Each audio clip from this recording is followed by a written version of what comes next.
Today I'm going to talk about the Department of Veterans Affairs, a specific pension benefit called the Aid and Attendance Pension Benefit. And how we look at it is it's a so-called prepaid long-term care policy for veterans, their spouses, or their surviving spouse. So if you served in our military during a period of war, you have one of the best long-term care policies available out there. And the benefit assists with paying for care, whether that care is at home, assisted living, memory care, or nursing home. So here are the 2018 maximum monthly aid and attendance pension benefit amounts. And once again, this is all set by the Veterans Administration. So if you're a surviving spouse of a veteran, the potential maximum is that you could receive is $1,153 per month. Single veteran, meeting all the qualifiers, your maximum potential is $1,794 per month. And a married veteran, in situations where the veteran is needing the care, it's $2,127 per month.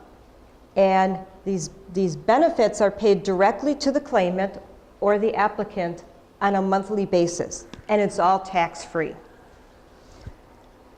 Can I interrupt you 1 minute and ask you something on this? Okay. I'm retired from the Marine Corps, okay? But I have VA benefits. I'm 80%. Mm-hmm. So actually, this wouldn't even apply to me because I'm already on VA benefits, right? To some degree, it does. And when I get to the income part, I'll touch on that. Okay. Because potentially you could still qualify for a little bit more money. Yeah. Very good point. So here are the 4 eligibility requirements that are set by the Department of Veterans Affairs to qualify for this benefit. What I'm going to do is I'm going to go through, just read these, and then I'm going to come back to each one and discuss in detail. But before I do that, I'm going to go through and you'll know exactly who Badger Senior Solutions is and how we can help. So the first eligibility requirement is based on you, the veteran, the military service of that veteran. The second is the health of that claimant, which is also the applicant. And third is a combination of net income and medical expense. And the fourth are the assets. So who is Badger Senior Solutions? Well, first thing we have to tell folks is Badger Senior Solutions is not affiliated with the Veterans Affairs or any government agency. What we do is we work throughout the Midwest educating families like yourselves and professionals about VA's aid and attendance, pension, and other benefits. We specialize in the area of long-term care by addressing families' financial and estate planning concerns.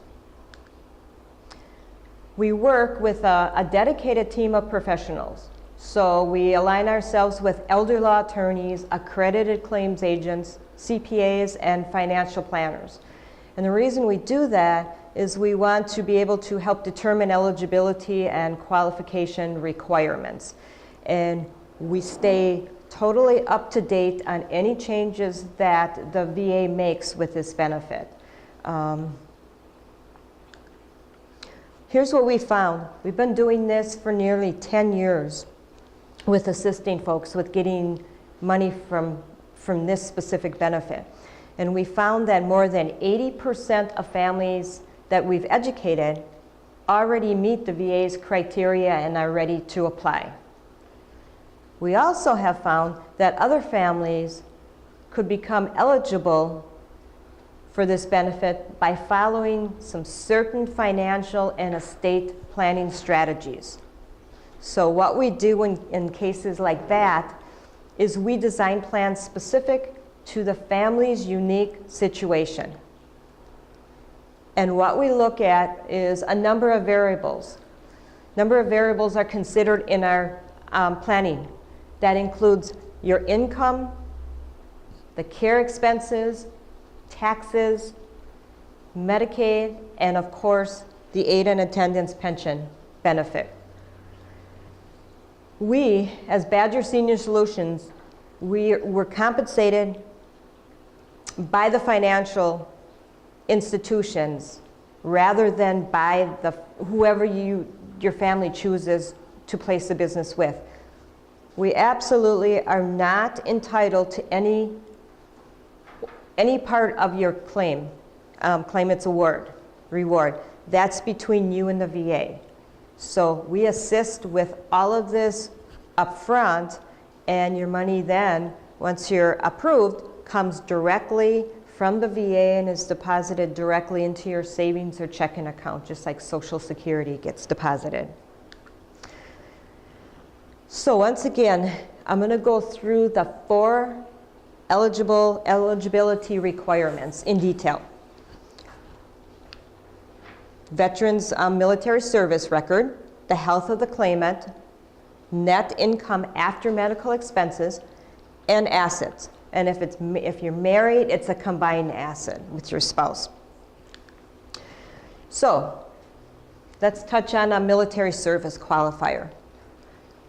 So here's exactly what the Veterans Administration looks at to meet this qualifier. So they look at a minimum of 90 days of active duty. That's the total time needed in military. And out of those 90 days, just 1 day had to have been during a period of war, and no combat was required. The other part to that eligibility requirement is there had to be a discharge other than dishonorable. So it could have been honorable, medical, general, or under honorable conditions. In the different periods of war, what we see the most of is World War II, which was December 7th, 1941 through December 31st of 1946. The Korean conflict, June 27th of 1950 through January 31st of 1955. Vietnam conflict, August 5th, 1964 through May 7th of 1975. However, during the Vietnam conflict, there was also a time frame, February 28th of 61 to August 4th of 64, that would also count for veterans who served in country, if that was done prior to August 5th of 1964. So what we do is our goal is to work with you or work with your family to definitely try to get you this benefit. So every qualifier, we're assisting you all the way through the process. So for this qualifier, what we initially do is we take a look at your separation papers or your honorable discharge papers. And we make that determination if you meet this qualifier. And if you don't have copies of that, we can assist with getting you copies, because we do come across a lot of families where they just cannot locate the papers anymore. We can assist with that in a very timely manner to get those papers. And once we know that you meet this qualifier, then we can move on to see if we can get you qualified or to assist with getting you qualified with the other qualifiers out there. So the eligible branches of service. Got the Army, Navy, Air Force, Marines, Coast Guard, and the veteran could have been in the reserves. That would qualify if they were called to active duty during the war.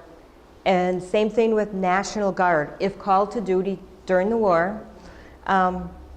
Merchant Marines, but not in every case. That's why we look at your paperwork. And Women's Air Service Pilots, which is WASP, and the WAC, which is Women's Army Auxiliary Corps. So that's pretty much all for that military service qualifier. The second qualifier that we look at, or the Veterans Administration looks at, is the health of that claimant. And that claimant is the applicant, whether that's yourself or whether we're looking to apply for your spouse or your surviving spouse. Everything, once again, that we're telling folks, we're not making this up. This is information that's coming directly from Veterans Administration. They have set the foundation for this benefit. So I have to read this. Code of Federal Regulations, section 3.352, and it's called the Criteria for Determining the Need for Aid and Attendance.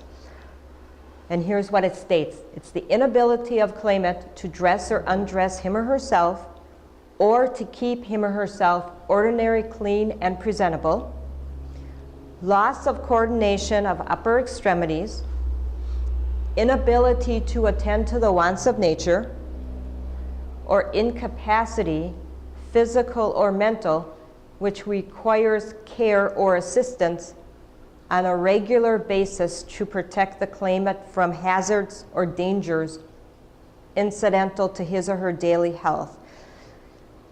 Then it goes on to state, it is not required that all the disabling conditions enumerated in this paragraph be found. It is only necessary that the evidence establish that the veteran is so helpless as to need regular aid and attendance, not that there is constant need. That's a mouthful. So I'm going to summarize all that for you on this next slide here. So the question that you need to ask yourself is, will a doctor certify in writing that the claimant needs assistance with two or more of the following? So what that's saying is, if you need assistance or your spouse does with bathing, two or more of the following: bathing, dressing, transferring, for example, from a bed to a chair, etc., walking. So if someone uses a walker, a cane, a wheelchair, they're considered a fall risk. So if you need assistance like that, you meet that qualifier. Toileting, eating, or if you've been deemed legally blind from a doctor, such as like macular degeneration, or if you've been diagnosed, or if the veteran or spouse has been diagnosed with dementia or Alzheimer's, it can meet this qualifier. And there again, as I mentioned a little while ago, every qualifier, we make sure that that qualifier is met before we go on to the next. So in this case, medical records are not necessary to prove to the VA that you meet this qualifier or the spouse does. The VA has a special 2-page physician statement. So what we do is we coach you through that, or coach your family through that, to get that filled out in detail by the doctor. Then what we do is we review that to make sure it's in depth, so that you meet that qualifier, because we know pretty much what the VA is looking for on that. I'm going to give some ideas here, some examples. I'll have some group participation. How's that? So if we have Mary, and she's been diagnosed with Alzheimer's, do you think Mary meets this health qualifier based on the criteria that I just mentioned a little while ago? So I'll say yes. there you go. And I see a head shaking. Yes, you're absolutely correct. Because of the Alzheimer's, that's a qualifier, a health qualifier.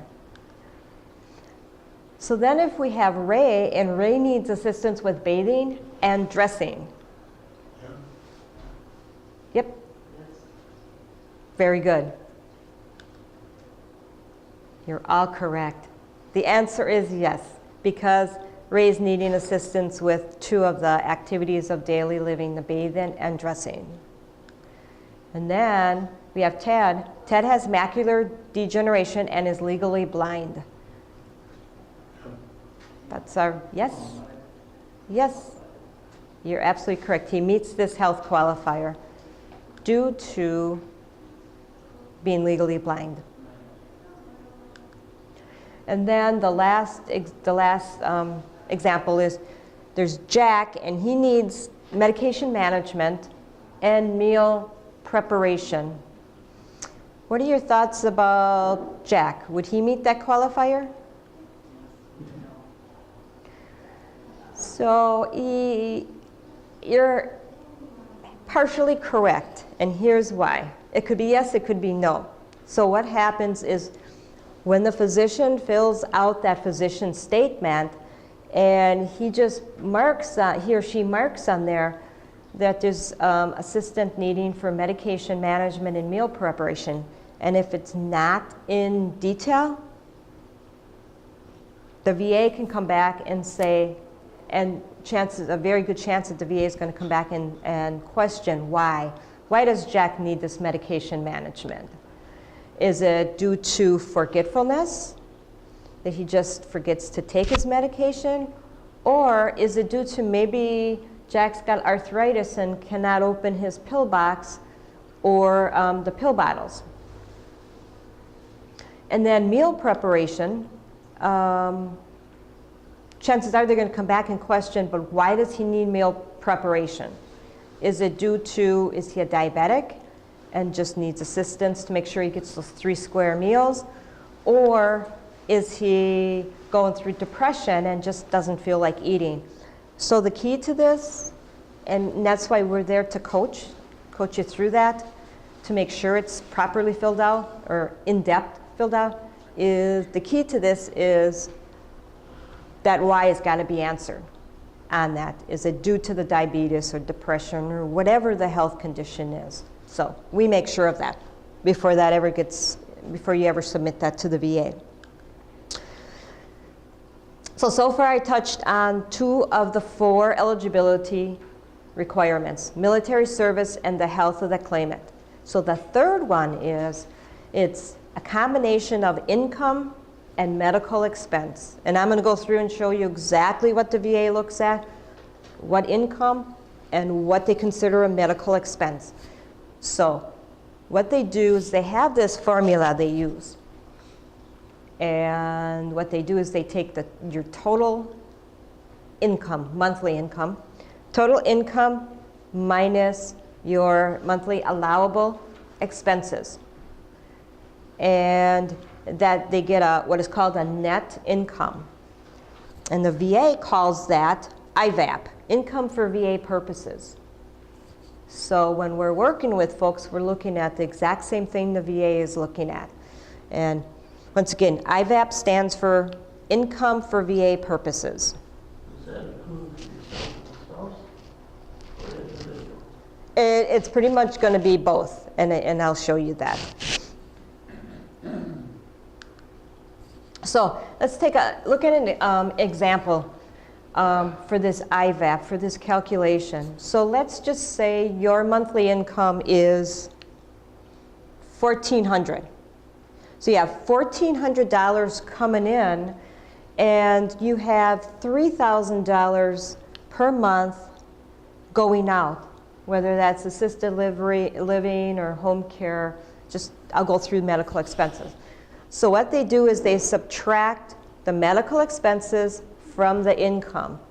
And in this case, when they do that, it's going to be negative number, but 0 is what we're looking at here. So what happens is when the medical expenses are higher, exceed the total income, that net income is 0, and the claimant is entitled to the maximum benefit amount. So when we're fact-finding out there, we are able to calculate right away, if you meet all the qualifiers, we'll be able, and you do get the benefit, we can tell you right away up front how much your amount is going to be every month before that VA application ever goes in. So let's look at another income medical expense example, but in this case, your total income per month, so you got $1,400 coming in, and you got less money going out. You got $1,200 going out. So you have a net income of $200. So I tell folks, if that's the case, you potentially could still qualify for money from the VA. So what they do is if the net income is greater than 0, the applicant may receive a partial benefit.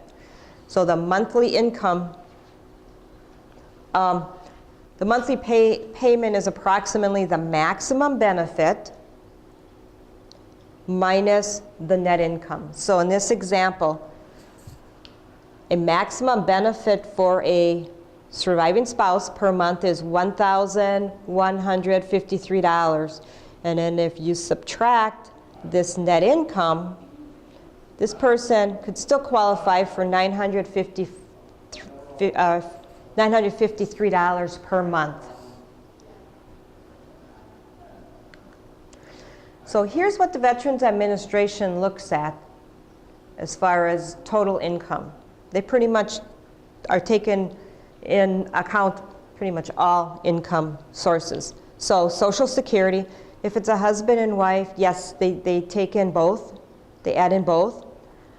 Pensions, same thing. Wages, if someone is still working. Rental income, if that's the case. And they do look at interest and dividends. And here's the allowable medical expenses that the Veterans Administration looks at. So the very first year when applying, this is exactly what they take into consideration. Health insurance, a little bit higher because of the Alzheimer's. Health insurance was $150 per month. So he was spending $4,650 per month. Well, George only had $2,500 coming in.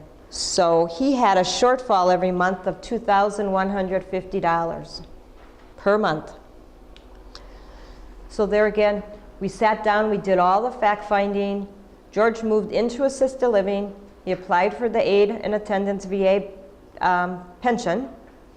And he was awarded his maximum as a single veteran, $1,794 per month, coming directly from the VA, tax-free.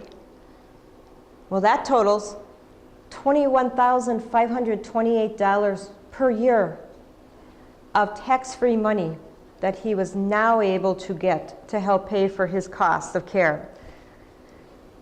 In his situation, what that did is that additional income brought George's monthly out-of-pocket expenses down from $2,150 to only $356. And then the last example is with a couple. When Badger Senior Solutions met Ted, he was a wartime veteran. He was battling Parkinson's disease. And his wife, Connie, lived with him in the senior living community. Their combined income was $3,100, and they sold their home. So after the sale of their home, they had substantial savings account. And then here's a breakdown of what their monthly medical expenses were. So a combination of assisted living for the both of them, health insurance. So they were spending $5,100 per month going out, and they had a shortfall of $2,000 per month. They sat down with us. Their family sat down with us. We did proper financial planning, and Ted and Connie moved into assisted living, applied for the benefit. They were awarded the maximum for a married veteran needing care. which is $2,127 per month from the VA. And that totals $25,524 per year. Tax-free money. So the bottom line with that situation is their income plus the VA pension was more than enough to pay Ted and Connie's entire current monthly out-of-pocket medical expenses. So it truly does extend out retirement savings. And all we're doing is we're using the tools that are available with the financial planning, the tools that we can still use to help with getting them this benefit. So kind of to wrap it up, these are some really important things to know about the benefit. Okay, I'd like to know a little more about 4. In other words, that person that was sitting here who's getting 80% compensation, he wouldn't get any pension at all. He would get, I'll skip down to 4 before I do the 1 through 3. So with this one, the VA will not pay both disability compensation and pension. They will pay the greater of the two. So what they do is, if he's getting 80%, he's got his 80% coming in here. We apply. He's going to get 100% of this benefit, and then they're going to just replace it. Okay. So bottom line, just so I keep it simple, in that case, he gets 80% currently. He would get the remaining 20% here. Mm-hmm. And then we look at that all the time because it's quicker to get approved for this benefit if someone qualifies for this than try to go back to the VA and get them to deem that person 100% disabled by the VA. Well, you know what I told you earlier about the VA. I've had so much trouble with the VA. It took me 80 years to even get signed up for health benefits. It's been 80 years since I've been discharged. Wow. No, I'm sorry. 60 years. 60 years, sure. Well, I'm glad you were able to get it. Yeah. Finally, we know what we're doing with this benefit. We truly are assisting folks. So, This has been for how long has this been going? shortly since World War II. So, Yeah, pension, yeah. this specific pension. So we're out there educating folks. Yeah, they just haven't published it that much. Yeah, no, we know what. Well, they didn't have enough people to take care of the people that are out there. Yeah, what are you gonna do? You get overtaxed over the people. And we truly help and on a timely manner. Okay, when I talk about the approval process here, it can average 3 to 9 months. A complete and thorough application helps minimize delays. So I can speak from our success and our expertise. We have never in the last 9.5 years ever seen anything go longer than 4 months and approval. And why is that? Because we spend so much time working with you folks and your families to have a complete and thorough application. We make sure all I's are dotted, T's are crossed, all those supporting documents are there so that when you send it to the VA, they have a total complete packet. You have copies, we have copies. We always make sure that when it gets sent into the VA, that families are either sending it certified mail so it can be trackable. Or I just had a situation 2 weeks ago down in Madison. We had the deadline coming up at the end of January, and I said, you can send it certified, just make sure you get that receipt. And he says, no, Joanne, he said, I'm not taking that chance. I'm driving it directly down to the Milwaukee location, because with this VA benefit, it's not being processed at the local VA office whatsoever. There's 3 main hubs in the country that do this specific benefit. So in our area, it's Milwaukee, National Avenue location. The second big hub is St. Paul, Minnesota, and then the third is Philadelphia, Pennsylvania, just depending on what state someone lives in. Where's Minnesota? St. Paul. St. Paul? So he drove it down there, and I said, make sure you get that date and time stamp. And he did, and he got me a copy of it. So we are there for you to get this money. Now, you wouldn't be able to apply for this even if you were not involved in a nursing home at all. Say you and your wife are both healthy yet. Could you get these pension benefits, or would they have to go through the VA? So the answer to that is you have to meet you have to meet all those qualifiers, and that one qualifier is the health. Oh, yes, I know, yeah. So you can't prematurely, Okay, gotcha. you can apply, but you don't want that decline. You want to know what the answer is. Okay. But even that is fine. Yeah, it's just to have this education behind this is a big thing. Education. Thank you, Mystique. Yeah, you know about it. Know about what you did. And I'll give you an example of that. So I did presentation back in 2013, I think, in Minnesota. I was working some assisted living communities there, collaborating with marketing directors. And 2013, and I remember the son and daughter of the veteran attended the presentation, and their dad and even their mom, the spouse, did not qualify at that point, but they held on to the information. Okay, so that had to been 2012. So this past October, I get a call from the son saying, I don't know if you remember me, but we attended one of your presentations. No lie. The father, his dad is a veteran. He is now 98 years old. First went into assisted living. He was at home. The son's mother was taking care of him, and just went into assisted living. And I'm just wrapping up the work on that case. So that's what I'm saying. Save this information. It may not, you may not need it now, but and share it with your children if that's the case.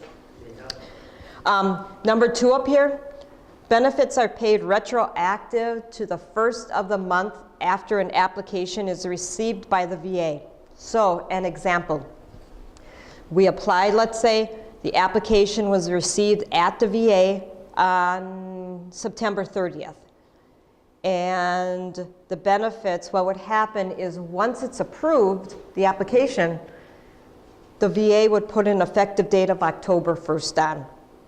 Well, even if it took 3 months here, once it's approved, they're going to pay out that retroactive amount to that veteran or surviving spouse, so you're not going to be out that money. Number 3, the VA does not acknowledge power of attorney at all. So the applicant must sign their own application, and then they do accept an X on that application with witnesses. I just had a situation like that down in the Milwaukee area. And then I touched on disability compensation. Number 5, so if there's a question of competency, once the benefits are awarded, the VA will need to appoint a fiduciary. And generally, the fiduciary has generally been that power of attorney, but they don't honor power of attorney. So what happens there is this process can take an additional 3 to 6 months, during which time the retroactive funds are withheld by the VA, but then they do pay out the monthly payments in the meantime. We can assist with this. We can coach you through that. It's not a difficult process whatsoever. all they're doing is making sure that that person in charge is a good person and is going to do right for their mom or dad, whatever the situation is. I can see with on number 6, there's no way they want to double up with compensation, you know. If your Medicaid is paying for it, which is then it's the state. Yep, state and Medicaid. federal, yep. Uh, What they do though, if someone is on Medicaid, they're not gonna, as this nice gentleman was saying, they won't pay both, yeah. but they'll still pay an additional $90. Okay. So I tell folks, if you're in a nursing home, I tell the families, you still apply because you get that $90 every month plus that allowance that they allow for Social Security. Sure. So it's worth it. And then number 7, a spouse who is divorced from a veteran will not be awarded the benefit. So we cannot tell you if you're divorced from a veteran not to apply. The VA cannot tell you not to apply. But we know what we've seen that. We know what the outcome has been. We've never seen a spouse get approved.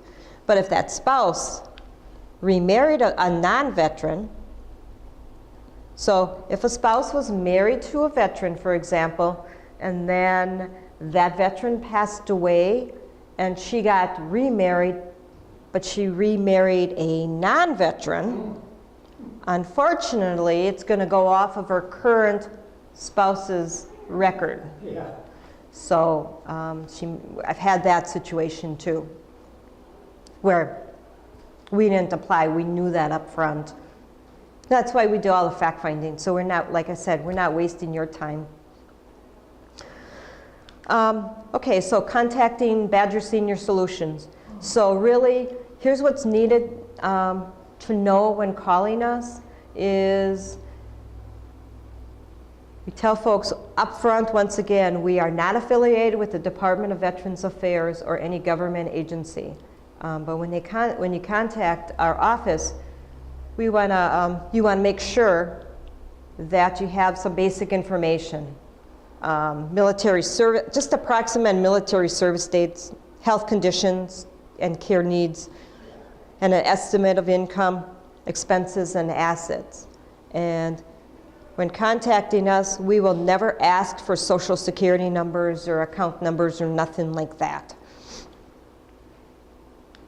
Our process is once we do that fact finding and we have a clear picture of your situation, we can then educate you about benefits that may be available. We use the most current VA forms. So VA forms and instructions are provided, as well as continued support with pending applications. So when you work with us, you're building a relationship. We just don't assist you with this entire process and never see you again. We want to keep in contact. We want you to give us copies of correspondences that you get from the VA regarding this process. And then, let's say you're getting the benefit and or your spouse is getting the benefit and she passes away or vice versa.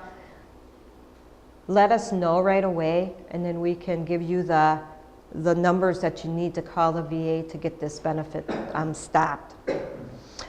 And then if there's the last step, or the last point here, if any state or financial planning is necessary, then we'll contact you, sit down with you, and go through all of that with you and show you what needs to be done. The necessary financial strategies must be implemented before the VA application process is started. Because once the VA determines that a claimant is ineligible due to excessive net worth, it becomes difficult to use these strategies. So if our financial strategies are implemented, once again, Badger Senior Solutions will be compensated by the financial companies with whom you choose to do business with. And we are not, once again, entitled to any of your benefit amount. So that concludes the presentation about the aid in attendance, pension benefit. And I will stay as long as you want and answer questions. And You've been very good. thank you. Exceptional.